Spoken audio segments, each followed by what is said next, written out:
this is an OPA. It's used in patients that are in danger of occluding their airway through things like their tongue rolling back. To size up an OPA, measure from the corner of the mouth through to the end of the mandible. So this is the correct size.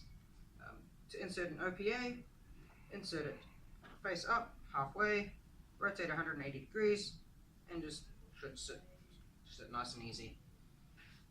And this is a NPA, or nasopharyngeal airway. This is used in the event that a oropharyngeal airway cannot be used through things like trismus or perhaps a broken jaw. To size up a NPA, you measure from the base of the nostril through to the tip of the earlobe. So this one's the correct size. Before putting it in, you want to lube it up. So I'll lube that up quickly.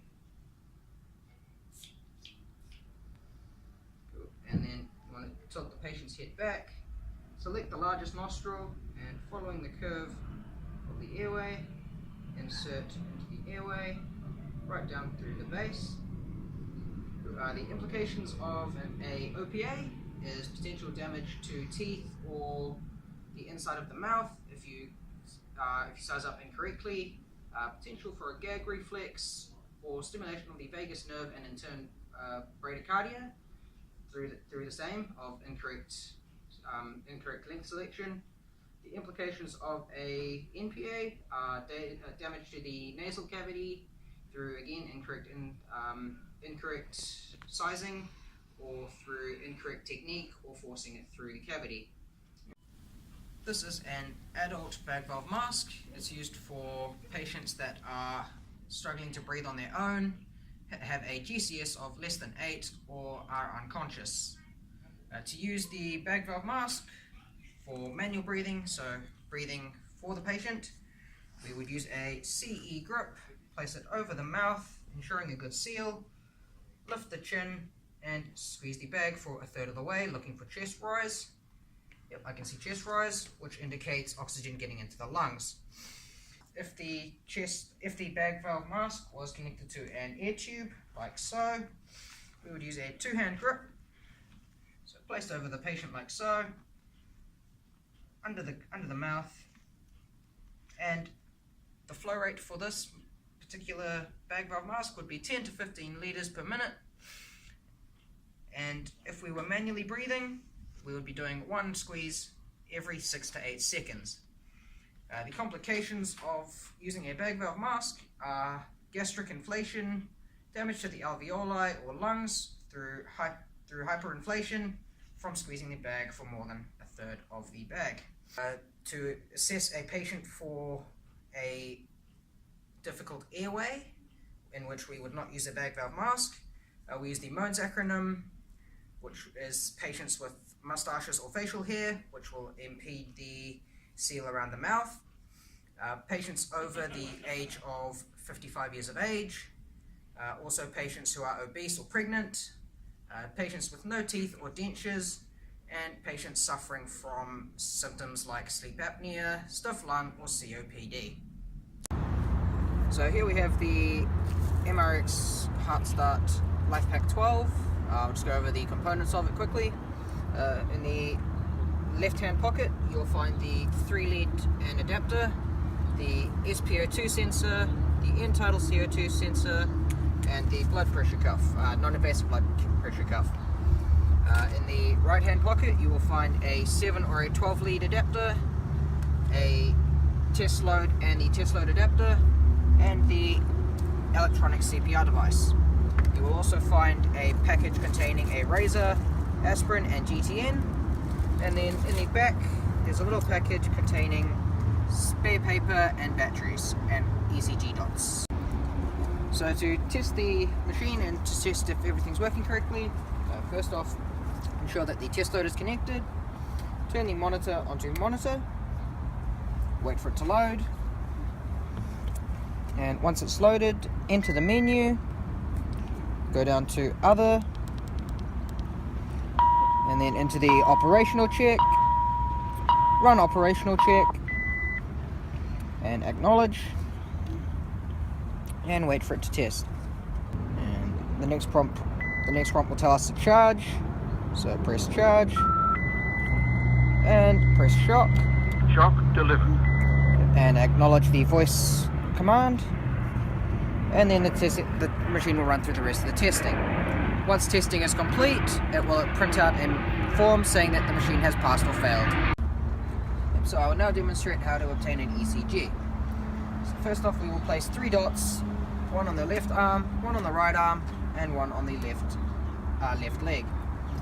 Take the 3 lead out of the monitor and attach the leads, like so.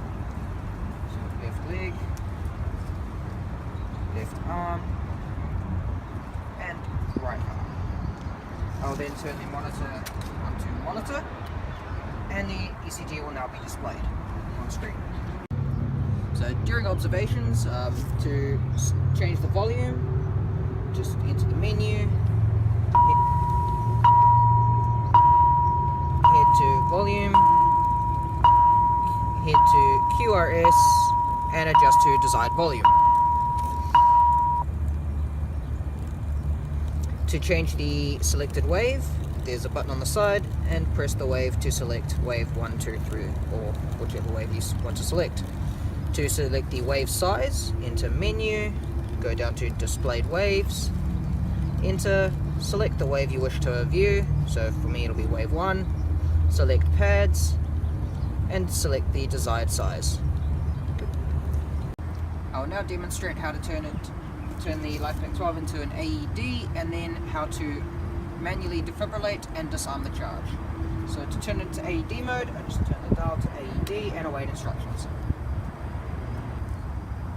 Analyzing heart rhythm. Do not touch the patient. No shock advised. Pause. If needed, begin CPR. Yep. And so then I'll just follow the instructions and begin CPR if needed. And now to charge it to manual defibrillation, I will dial it up to 150 joules. For the purpose of this video, I will use a test load. So take out the test load, press charge, and press shock to deliver the shock. To disarm the charge it up, and press the disarm button. This is the St. John First Response Kit, and I'll just go over it quickly. In the top pouch we have our diagnostics, so that's like the blood pressure cuffs, the glucose monitor, stethoscopes, and that sort of thing. In the bottom we have our PPE and fluid management, so that's like the fluid bags.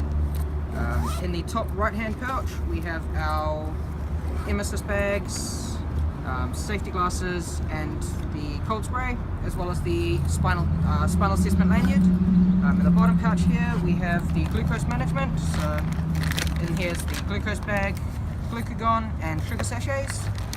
In the right pouch closest to me, so the big one here, is the hemorrhaging management, so that's your tourniquets, your bandages, and your gauze. In the main pouch at the top, so in the top pouch here we have our pain medication, so that's things like ibuprofen, Panadol. The next pouch down is your airway management, so in here will be your OPAs, NPAs, lubrication, and a laryngoscope.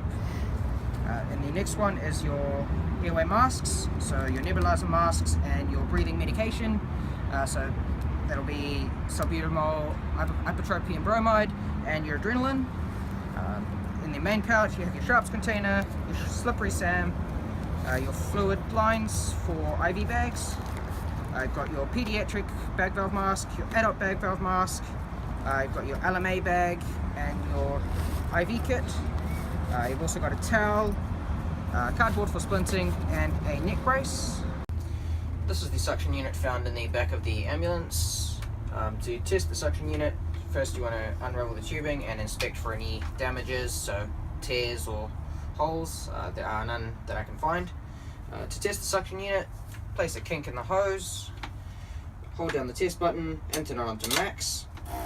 The machine will run through the testing, indicating pressure buildup and battery level. Once the test is complete, the machine will shut off.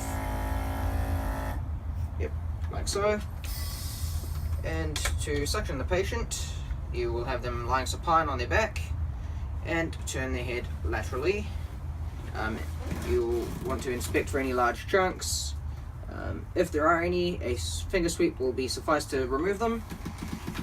To suction, turn the machine onto full and insert into the mouth, like so. To suction, block the hole and moving in a circular motion outwards for no more than 10 seconds. The possible complications of using a suctioning machine are the stimulation of the vagus nerve if you go in too deep. You should not go deeper than you can see, and using a rigid catheter in a moving ambulance is not advised.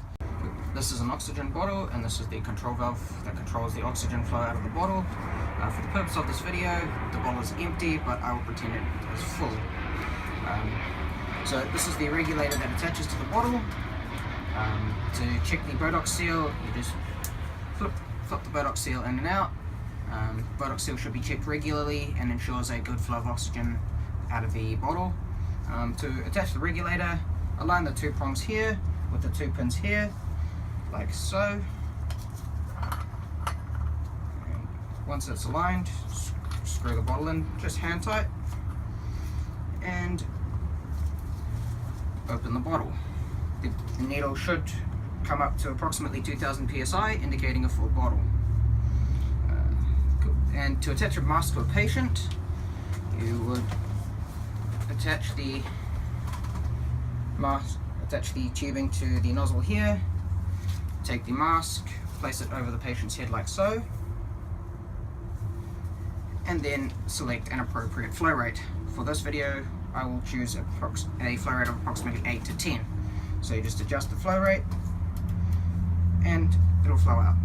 Once the oxygen is complete, close the valve, remove the mask, and remove the tubing, like so. To bleed the regulator, close the valve, open up the flow valve until all oxygen has been removed, and then you are safe to remove the. My name is Tristan and I'll be the lead officer today. This is Andrew, who's my off-sider. We've been called to a patient who's collapsed, suspected cardiac arrest. Before we enter the scene, I've surveyed the scene. I have identified no dangers and a possible escape route should we need it. Let's head on to the scene. Andrew, can I get you to sit up there for me, please? Hi there, sir. This is Tristan from the ambulance. Can you hear me? Nope, no response to the verbal communication. Now I'll try pain stimulus. Hi there, sir. Can you feel that?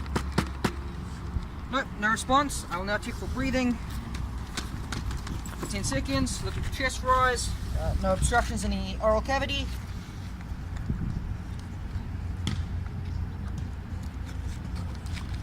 Nope, no sign. Andrew, can I get you to start on chest compressions for me, please? Yep, so I'll now attempt to put the defibrillator on. AUT1 to comms. Come in. Comms receiving. Can I get a R50 for me, please? Suspected cardiac arrest, confirmed. R50 is on the way. Please stand by. Thank you. Low battery. Analyzing heart rhythm. Come off, Andrew. Do not touch the patient. I'll now attempt to put in an OPA. Shock advised. Andrew, Charging. back on. Stay clear of patient. Going. Deliver shock now. Come off. Yep. Press the orange Clear. button now. Yep. Sending shot. Shock delivered. Yep. Andrew, back on for me, please. Four.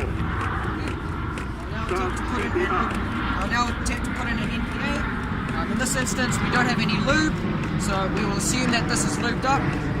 I'll now tilt the patient's head back. Bag valve mask. Look at the chest rise.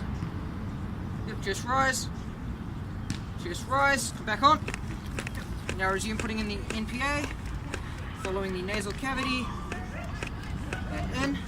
I'll now check for patient history and any present medical conditions. Andrew, when the defibrillator beeps again, I would like you to switch places with me and take over the bag valve mask. Chest compression and chest rise. Get back on. I'll now place a towel behind the head just for some support.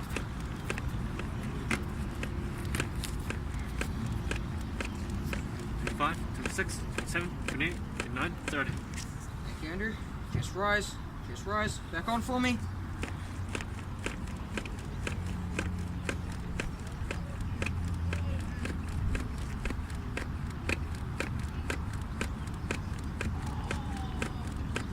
Four, 25, 26, 27, 28, 29, 30. Chest rise. Chest rise. Back on for me.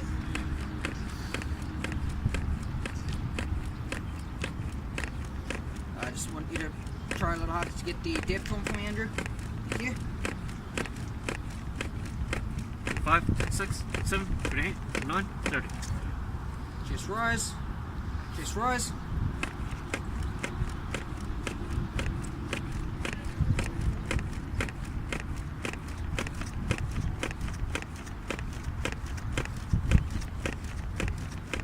Twenty-six, 27, 28, 29, 30. Chest rise. Chest rise. Stop CPR. Come off for me, Andrew. Yep. Swap places. Analyzing heart rhythm. Stay clear of patient. Analyzing heart rhythm. No shock advised. Pause. Starting CPR. If needed, start CPR.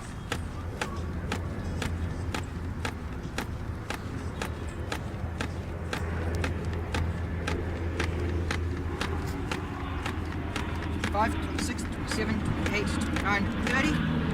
Chest rise. Chest rise.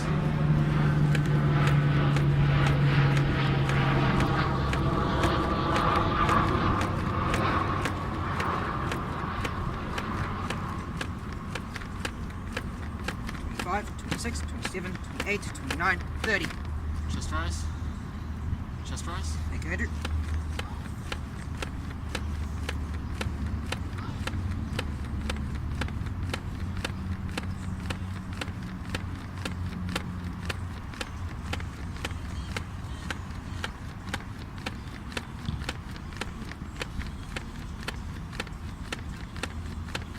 Yep, 30. Chest rise. Chest rise.